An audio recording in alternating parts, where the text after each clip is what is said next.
Bapak, Ibu, Saudara-saudara, saya ingin menyapa kita sebagaimana biasa, baik yang berada di gereja ini, Kapel Rumah Sakit Cikini, maupun yang mengikuti ibadah kita secara live streaming.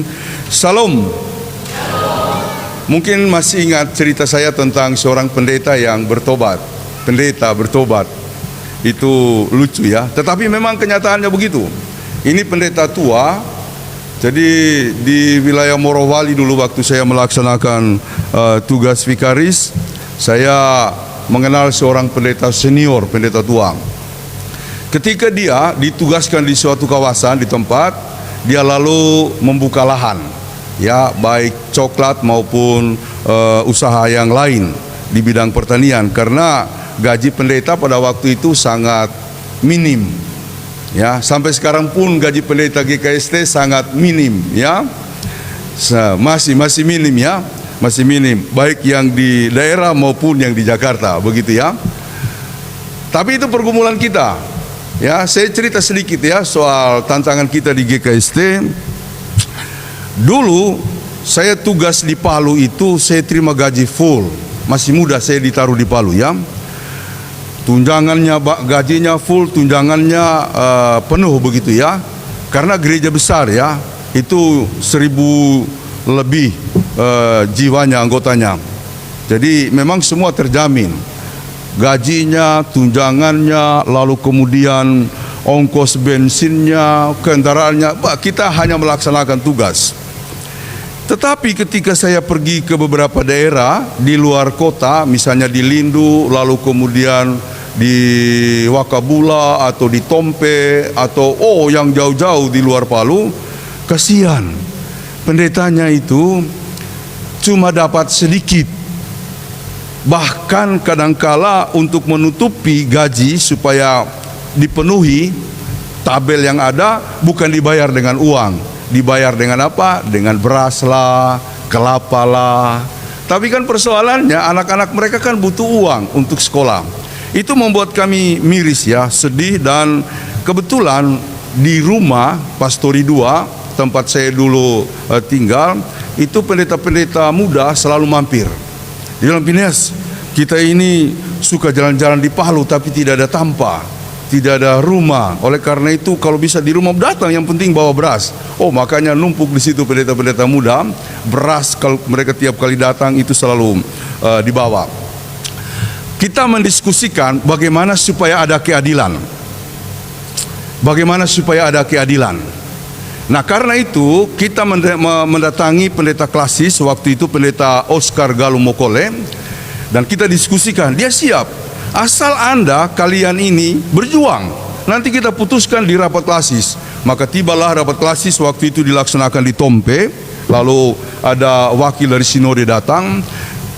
Pada saat kita membicarakan soal dana anggaran, maka salah satu poinnya adalah memutuskan untuk pembayaran seluruh pendeta di klasis Palu dilakukan secara sentralisasi di kantor klasis. Maka semua setuju, langsung diketok. Pada waktu mau diketok, wakil dari sinode bilang, stop, tunggu dulu.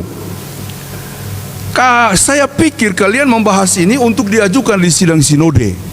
Lalu kemudian sidang sinode membahas diterima atau tidak oleh persidangan. Kalau diterima kita laksanakan secara menyeluruh, kalau tidak ya dibatalkan. Tapi seluruh peserta yang hadir tidak, kami akan laksanakan secara sendiri di klasis Palu. Pak Oscar Galuh Mokole langsung ketuk Palu. Marah wakil dari sinode ini, dia walk out, dia keluar, ya. Tetapi ketika bulan berikutnya berjalan, semua pendeta datang di klasis, menerima gajinya full. Saya merasa adil, ya. Saya merasa adil. Karena apa? Meskipun kita di kota sama dengan yang di luar, itu gajinya sama, gaji pokoknya sama. Sampai seorang pendeta, lalu saya lupa apakah dari Danau Lindu. Bapak Ibu tahu Danau Lindu itu? Dulu waktu kami ke sana jalan kaki. Itu jalan kaki dari jam 8 malam, lalu tiba jam 12 malam, harus malam supaya enak jalannya. Jadi jam 8 malam dari kaki bukit, lalu kemudian kita beristirahat itu jam 12 malam di puncak gunung, lalu kemudian turun lagi sampai besoknya pagi jam 6. Istirahat sebentar, jam 9 kita melayani.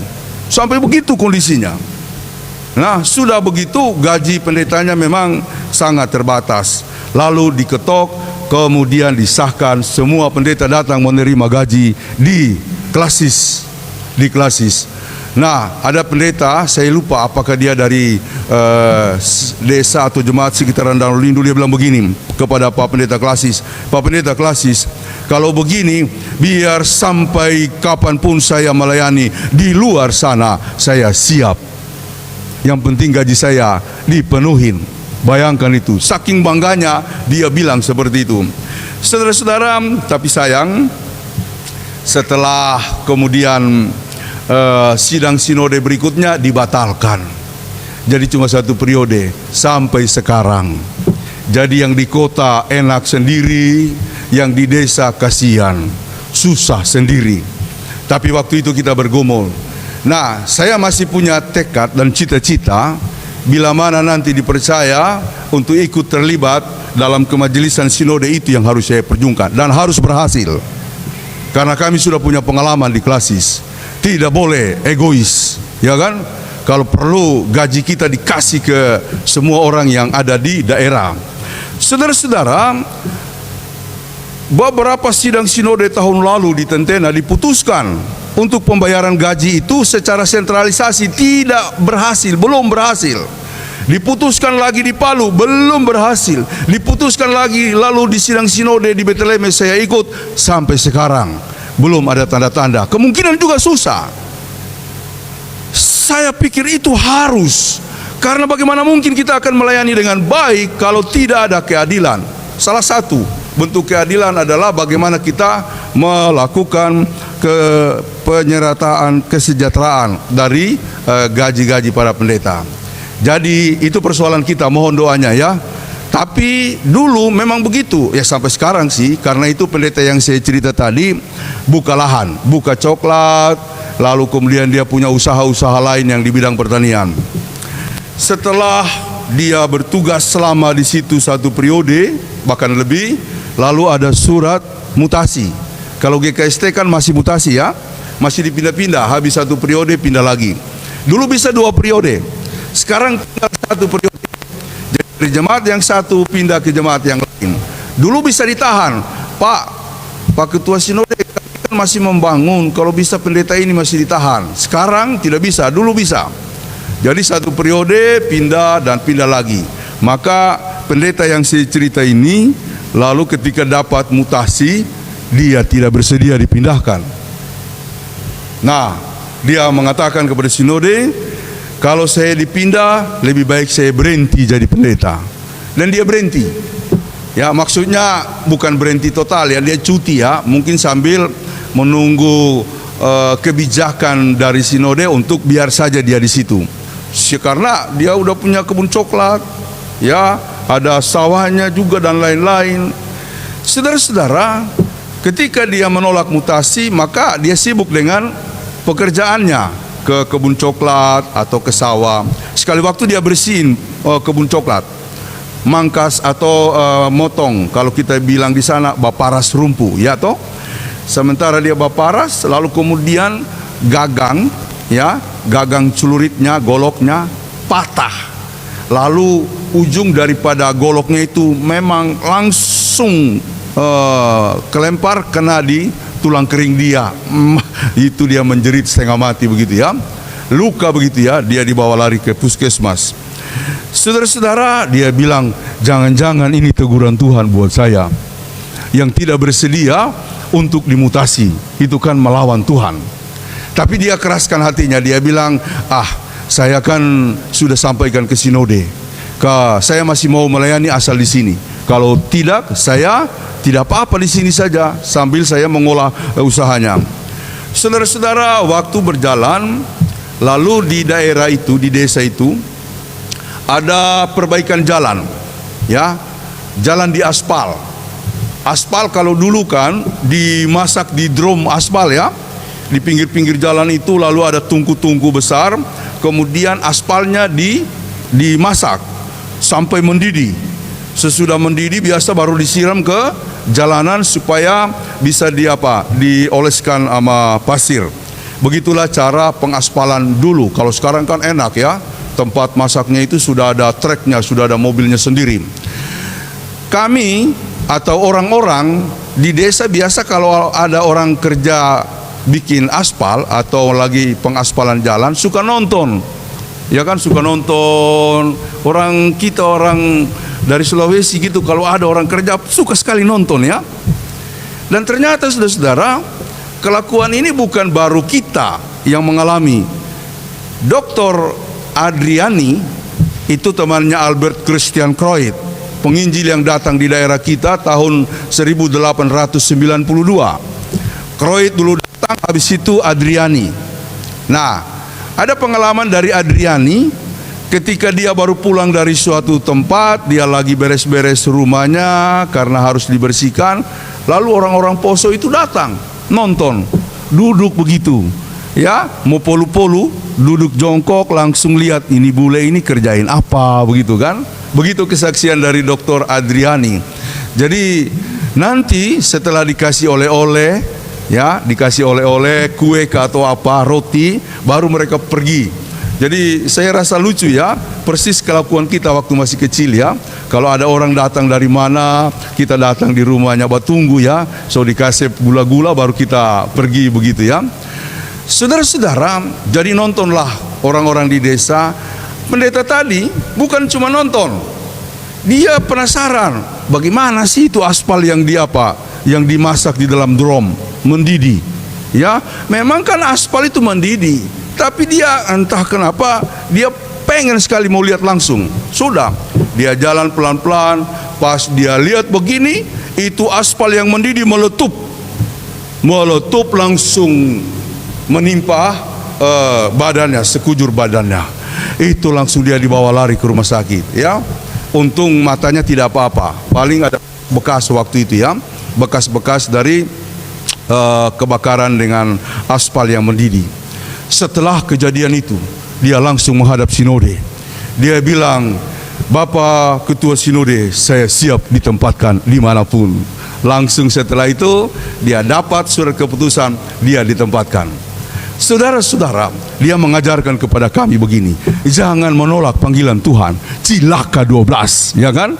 Jangan menolak panggilan Tuhan, cilaka 12 ya. Bukan untuk menakut-nakuti kita, tetapi memang kenyataannya begitu ya. Kalau kita sudah siap melayani, jangan main-main.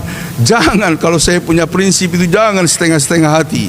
Ya, jangan khawatir akan hidup kita.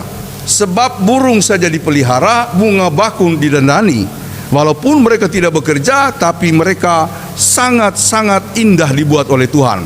Burung-burung tetap makan, lalu kemudian bunga bakung tampak indah. Dikatakan keindahan bunga bakung melampaui kecemerlangan jubah Raja Salomo yang sangat terkenal itu. Tema hari ini adalah jangan sampai kita cilaka. Waspadalah, jangan kita celaka karena dosa. Atau lebih jauh lagi, waspadalah, jangan kita binasa karena dosa. Saudara-saudara, apa yang disampaikan di dalam Yesaya 5 pasal 8 sampai 24 itu terkenal memang. Terkenal dengan istilah 6 perkataan cilaka.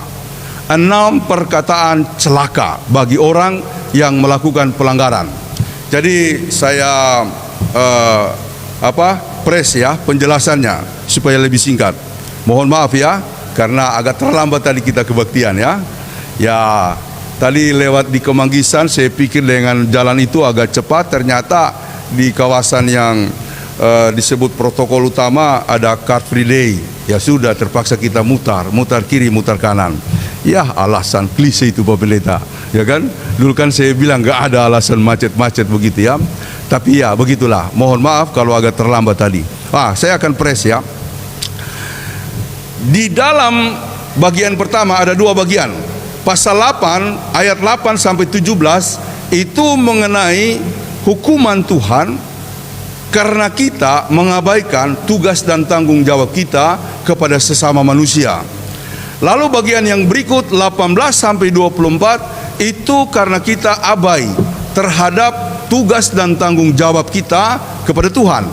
Nah, kita mulai dengan bagian yang pertama. Sebelum saya mulai dengan bagian yang pertama, ada pertanyaan penting di sini. Apakah Tuhan memang seperti itu? Mengutuk kita sampai bilang celakalah. Ya, 6 kali di ayat ini, di ayat-ayat yang lain, bahkan di Injil juga Yesus pernah berkata, celakalah kamu. Apakah memang Tuhan seperti itu?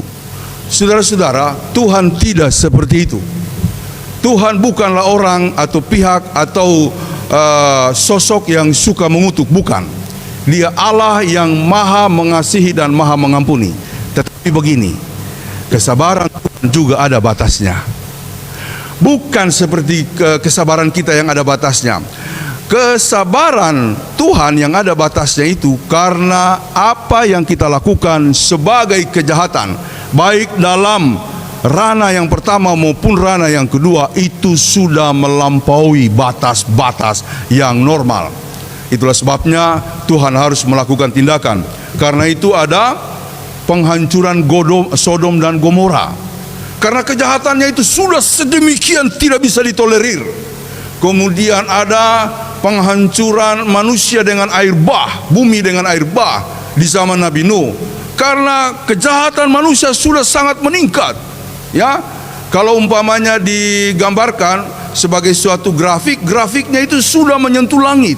Begitu tingginya kejahatan manusia.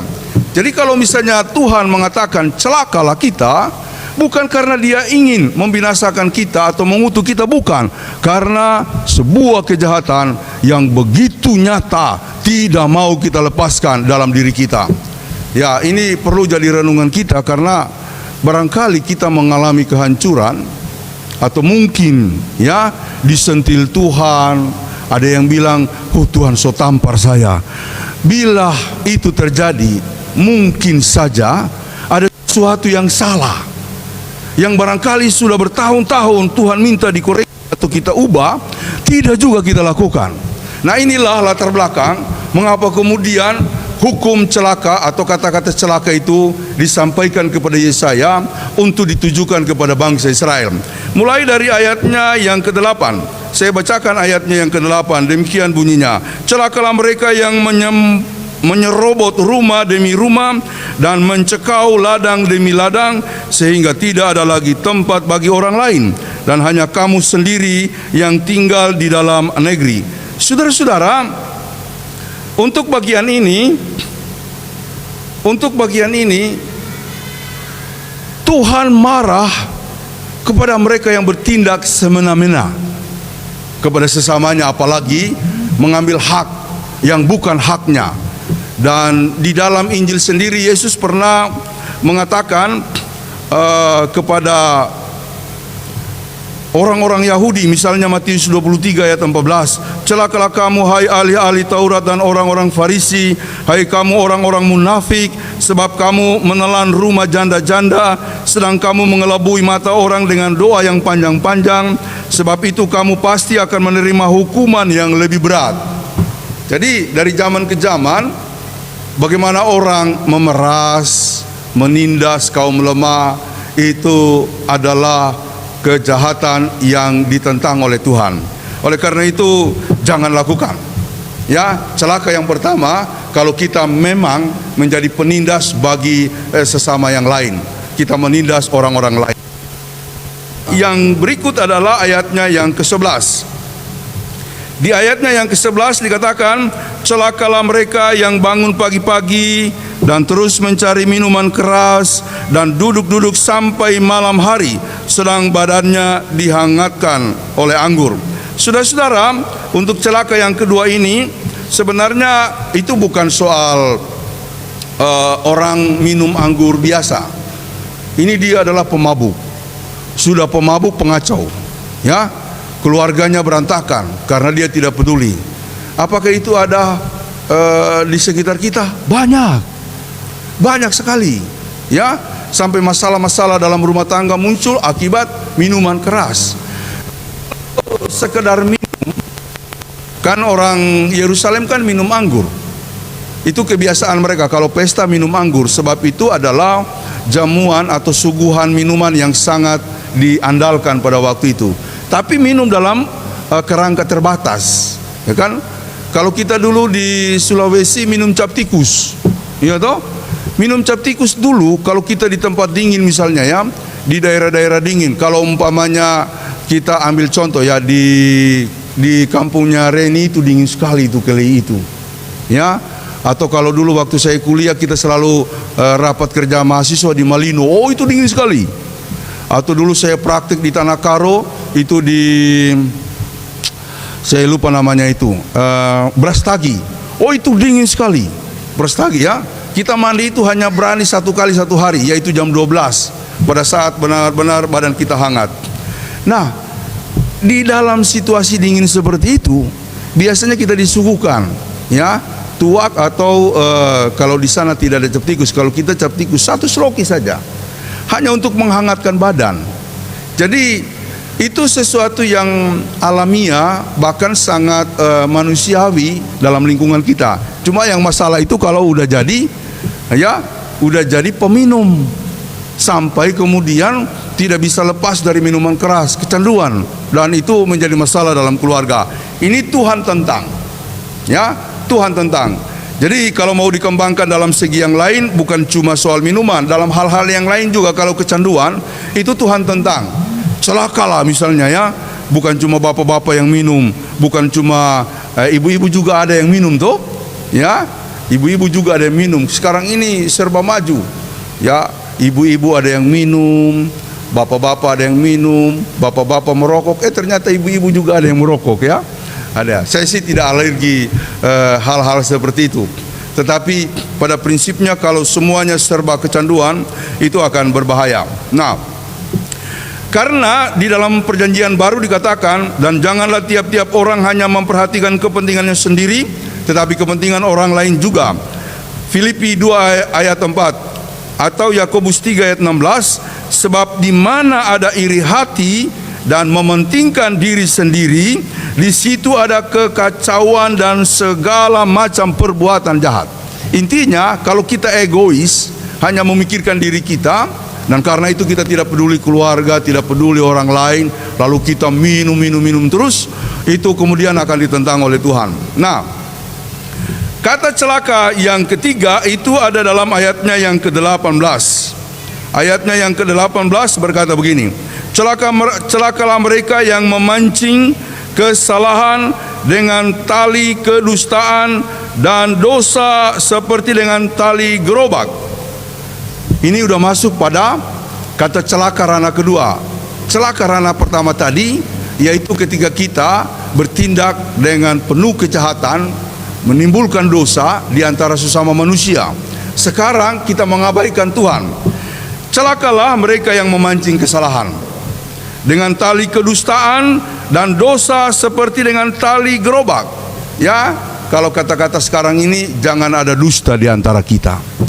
Celaka, ya, betul-betul saya paling tidak suka kalau orang, apalagi dalam pelayanan, melakukan dosa, penipuan, melakukan hal-hal yang disebut dengan kebohongan. Cilaka. Sekarang memang belum, tapi nanti cilaka. Jangan lakukan. Nah, tapi kalau umpamanya kita udah tegur lalu mereka nggak mau dengar, ya udah urusan dia dengan Tuhan. Yang penting kita sudah menyampaikan. Apalagi di ayatnya yang ke-19 dikatakan, yang berkata, baiklah Allah lekas-lekas dan cepat-cepat melakukan tindakannya, supaya kita lihat dia nantang Tuhan. Oh, itu bahaya. Itu bahaya. Jangan sekali-sekali nantang Tuhan. Itu sangat berbahaya. Nah, celaka yang berikut adalah di ayatnya yang ke-20. Celakalah mereka yang menyebutkan kejahatan itu baik dan kebaikan itu jahat. Saudara-saudara, kalau ada kejahatan lalu kita diam, itu sama artinya kita mendukung kejahatan tersebut. Ya, terus terang saja ini diskusi kami dengan istri saya begitu ya. Kadang-kadang ya namanya di suatu lembaga atau di suatu institusi adalah kejahatan-kejahatan. Tapi kan selalu orang takut. Selalu orang takut untuk menyebut, apalagi melaporkan. Sudah tahu-tahu salah, tapi ya mau bilang apa, kita cuma bawahan. Itu juga sebenarnya menurut saya salah. Dengan begitu kita membiarkan kejahatan itu. Dan bukan cuma orang yang melakukan cilaka, kita juga ikut cilaka. Karena itu, kalau memang kita tahu salah, harus punya keberanian untuk mengatakan itu salah. Resikonya berat, betul, tetapi Tuhan tidak akan pernah menutup mata kepada orang yang seperti itu. Jadi saya selalu mendengar banyak orang yang mengatakan begini, ya kalau misalnya dia melakukan yang jahat lalu kemudian kita diam, artinya kita sama dengan mendukung kejahatan tersebut. Ya, terus di gereja apalagi ya, kalau kita sudah tahu ada orang melakukan kejahatan lalu kemudian kita tegur, oh itu paling susah tegur orang di gereja, paling susah Bapak Ibu, paling susah. Ya, syukur-syukur kalau diterima. Kalau umpamanya dia melawan, itulah biasanya yang bikin ribut. Apakah ada kejahatan di dalam gereja? Saya mau tanya, ada kejahatan di dalam gereja? Engko bemadagori re gereja? Banyak. Kan sudah banyak contoh, Contoh kecil ya. Contoh kecil di daerah di tempat saya dulu melayani, tapi saya nggak usah sebut di mana. Tentang persembahan, contoh kecil ya. Ya, tentang persembahan. Itu kalau kita makan uang persembahan, itu bahaya. Tidak akan pernah damai dan sejahtera hidup kita. Jangan. Ya, jangan. Kalau itu kita lakukan, itu akan merugikan. Jadi dulu di tempat kami, penatua ini hitung persembahan. Penatua hitung persembahan. Nah, rupanya banyak yang merah-merah, ya kan? Ada satu penatua tergoda, ya kan? Dia berhitung sambil bercerita, toh memang kita orang ini mesti dia lipat-lipat kecil lalu dia kasih masuk dalam mulut. Ya kan? Dikasih masuk dalam mulut. Lalu kemudian cerita lagi, biasa sampai 3 kali. Ini yang lihat bilang, sudah. Pulanglah dia begitu. Tetapi ada satu penatua dia gelisah. Dia lihat soalnya. Memang orang serius lihat uang, hitung, tapi dia sempat lihat. Dia bilang kalau saya tidak lapor ini bahaya. Akhirnya dia bilang kepada Pak Pendeta, Pak Pendeta begini. Betul? Ngana yakin? Yakin Pak Pendeta. Kalau begitu besok pada waktu hitung duit, dia ada di situ, SMS saya. Dulu baru SMS, belum ada WA toh. Waktu kasih tahu sama saya. Sudah. Ketika hitung lagi penatua itu ada, dia lakukan, ya kan? 1, 2, penuh DP mulut penuh. Dia tadi baca cerita, sekarang sebab diam. Hitung, kelihatan aktif. Pendetanya datang, karena sudah dilapor toh. Pendeta datang. Lalu kemudian setelah semuanya dihitung, pendeta bilang begini, teman-teman, jangan dulu pulang. Biasanya kita langsung pulang. Sekarang berdoa dulu kita ya. Berdoa dulu sebelum pulang. Langsung dia bilang, yang pimpin doa Bapak itu. Memang Bapak yang ada uang di mulutnya. Ketahuan. Udah, didis kalau begitu kan, kalau di kita ya. Yang lain saudara-saudara, itu pakai jas toh, ya, pakai jas, bahitung cas. Selesai ya, udah pulang begini. Sudah ada 3 atau 4 yang merah-merah di situ. Ketahuan. Didis. Jangankan penatua, pendeta. Jadi ada pendeta, lalu kemudian dia itu suka minta itu amplop kosong. Ya, saya minta amplop kosong yang bersih-bersih, yang tidak ada tulisannya. Saya mau pakai. Sudah, namanya juga penatua, percaya sama dia toh. Dia ambil sendiri. Tapi setelah beberapa bulan ada penatua yang perhatikan. Bukan cuma yang kosong dia tarik, ya kan? Sudah dengan amplop yang ada isinya dia tarik, ya kan? Kali kedua, terpaksa dilapor. Lapornya sama siapa? Pendeta klasis. Ketahuan, dipindah. Waktu itu dia dipindah, lalu diperingatkan. Apakah cuma terjadi di kita? Tidak. Ada gereja besar yang saya tahu di sini, lalu kemudian ribut. Gara-gara apa ributnya? Persembahan juga. Jadi rupanya penatua ini, kalau misalnya sudah hitung kolekte, itu gereja besar.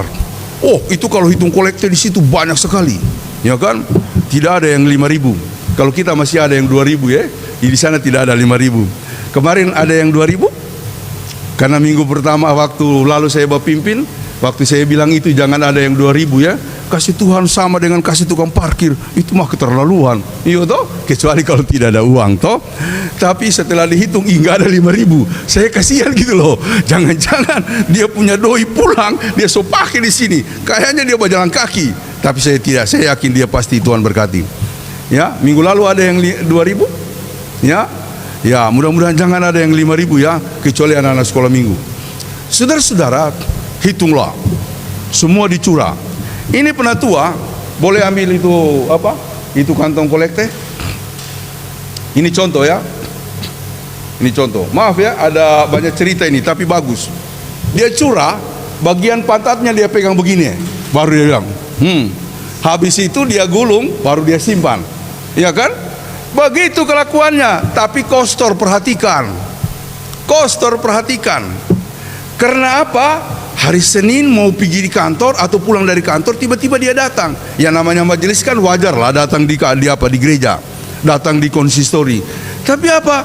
Dia ambil, ya, yang tadinya dia tahan itu tidak ikut curah, udah dia ambil.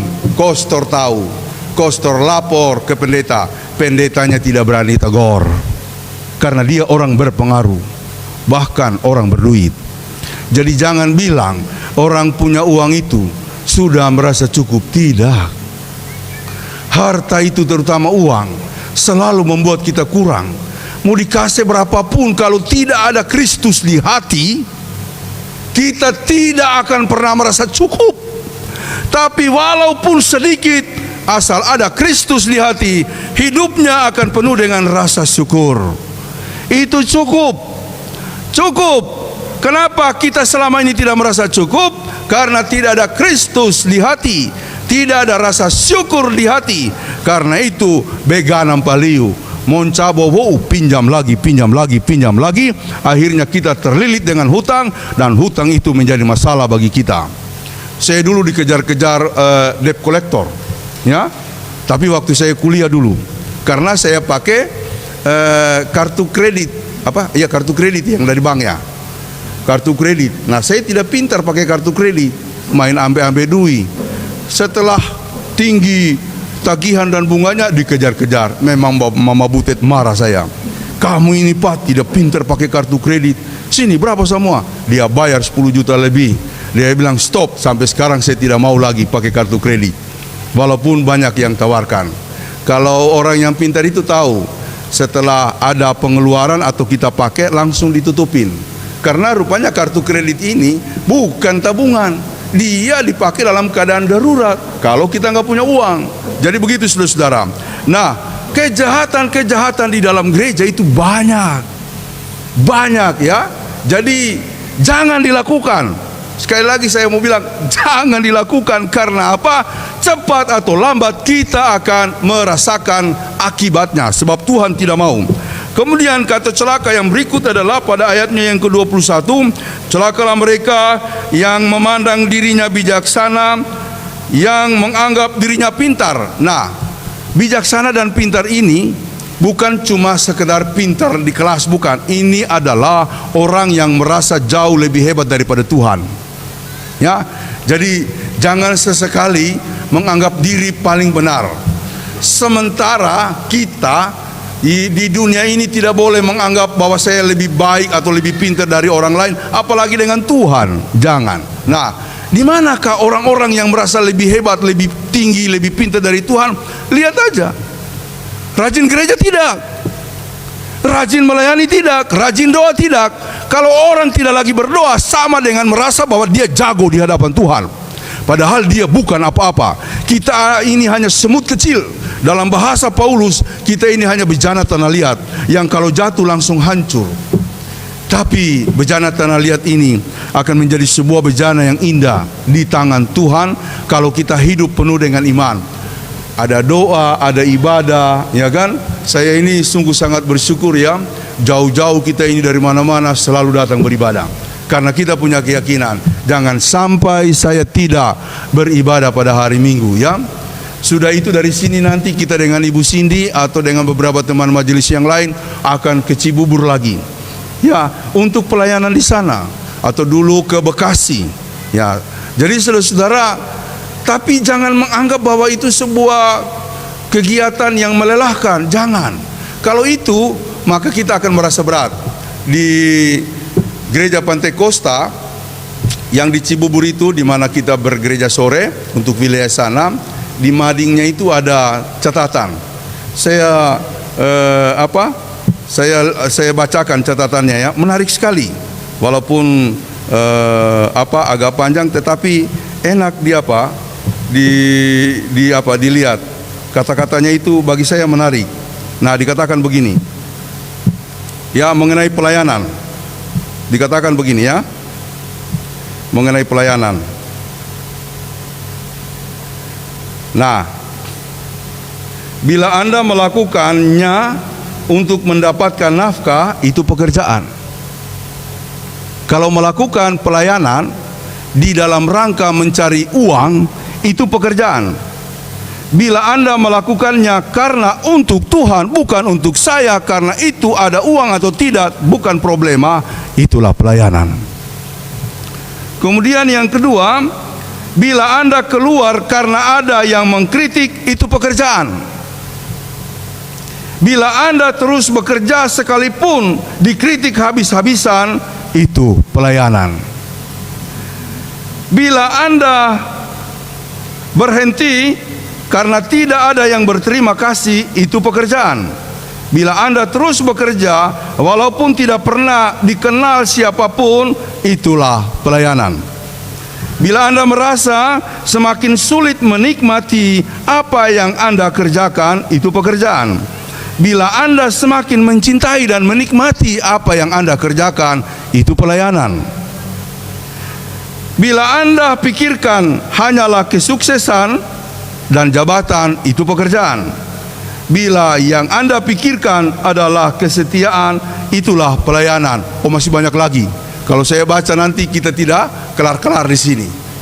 Bandingkan apa yang disebut dengan pekerjaan dan pelayanan. Jadi saudara-saudara, jangan merasa lebih daripada Tuhan. Tuhan, saya bukan apa-apa, karena itu saya akan beribadah. Tuhan, saya bukan siapa-siapa, karena itu saya berdoa tiap pagi, tiap hari dalam kehidupan ini. Kemudian yang terakhir, celakalah mereka yang menjadi jago minum dan juara dalam mencampur minuman keras. Wah, ini Abed ini. Abed barista ini ya, jago campur minuman. Tapi bukan itu, bukan itu Abed ya. Jangan sampai nanti Abed batalkan. Abed ini sebentar malam mau berangkat ya. Dia akan terbang ke Turki, dia akan melaksanakan pekerjaannya di kapal pesiar ya Abed ya. Lalu dia di bidang barista karena kemarin dia ambil pendidikan di bidang barista, begitu ya. Woi, jadi kalau mau belajar campur minuman sama siapa? Sama Abed ya. Iya, tapi ini firman Tuhan bilang tadi, celakalah mereka yang menjadi jago minum. Tapi jago minum itu sama dengan yang tadi, itu pamabo toh? Jangan ya. Kemudian dan juara dalam mencampur minuman keras. Ya, tapi bukan barista. Yang dimaksud di sini itu dulu kan ada minuman-minuman oplosan itu toh. Oh, kalau kita di kampung itu saguer dicampur dengan apa lagi? Ya, ada kemudian yang bir lah dicampur dengan apa. Tapi kalau saguer dicampur dengan durian enak toh? Enak toh? Ya, boleh minum sedikit tapi jangan mabuk. Ya kan? Kalau cuma sedikit jangan. Ya, karena ya di kampung itu dingin, kita menghangatkan badan.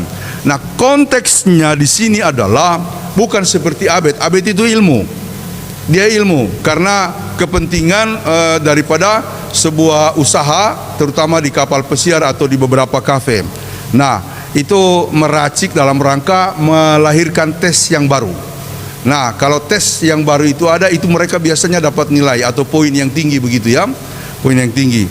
Kayaknya orang yang jago-jago minum di kampung itu mungkin harus dikasih masuk sekolah barista begitu ya. Iya kan? Tapi beda. Kalau yang ini kan minuman yang memang untuk apa ya, tamu-tamu atau untuk orang-orang yang datang. Tapi ini jago minum untuk campur-campur. Kayak minuman oplosan di Jawa dulu kan berapa yang mati itu? minuman ini dicampur dengan ini, ya kan? Malah dulu saya dengar ada dicampur baygon sedikit. So tahu baygon bikin mati, dia campur dengan minuman. Saya bilang, tapi banyak orang yang suka. Akhirnya mungkin karena dosisnya berlebihan mati. Jangan. Nah, itu konteksnya itu di sini. Ya, itu ditentang oleh Tuhan. Jadi saudara-saudara, saya kira itu hal-hal yang perlu kita ingat bahwa Tuhan menentang segala kejahatan. Baik dalam hubungan relasi kita dengan manusia ataupun dalam bingkai kepercayaan iman kita kepada Allah. Penutupnya adalah begini. Kalau kita sudah tahu itu Tuhan tentang, jangan lakukan. Karena apa? Itu akan mengacaukan arah dan jalan kita ke depan. Kita semua kan punya tujuan, punya cita-cita. Sebagai gereja kita punya cita-cita supaya GKST ini makin menjadi gereja yang misioner, makin menangkap banyak jiwa-jiwa dalam pelayanannya. Dan yang kedua, sebagai pribadi keluarga kita punya cita-cita ke depan. Jangan lakukan hal-hal itu, karena semuanya akan menghalangi langkah-langkah kita. Sebagai contoh misalnya, kalau kita lagi mempersiapkan sesuatu untuk pelayanan atau sesuatu untuk mendapatkan apa yang kita harapkan, maka biasanya ada yang disebut dengan doa puasa. Doa puasa bukan saja mengatakan tidak pada kejahatan-kejahatan, mengatakan tidak pada kenikmatan diri sendiri. Saya menahan diri, saya mengendalikan diri, supaya apa yang saya doakan dan saya ingin raih itu bisa terlaksana oleh karena perkenan Tuhan atas kehidupan dan kekudusan yang kita jaga di dalam diri kita. Semoga Tuhan berkenan atas hidup kita. Majulah terus ya. Saya lihat di sini ada beberapa yang berusaha. Abed ya, maju terus ya dengan segala rencananya. Terus siapa yang mau berangkat nanti tanggal 14 untuk berlayar juga? Chris ya, ya, Chris nanti akan berlayar. Ada beberapa lagi yang lain akan berlayar. Demikian juga Yosua dengan siapa ulang namanya? Ya, oh baru dia, namanya Chris juga. Oh bukan, bukan. Ya, siapa namanya? Ya, siapa? Peter.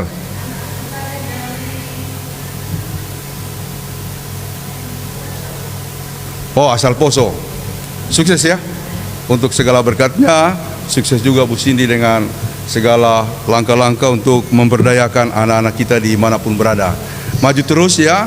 Ada yang ulang tahun kemarin. Mana Ul? Ya. Oh ya, Ul maju terus Ul ya. Dan Pak Jamie yang ulang tahun tanggal 1. Maju terus Pak Jamie dengan rencananya. Lagi-lagi Pak Jamie ini saya mau bersaksi ya. Saya kemarin ke rumahnya lagi renov rumah lagi dia.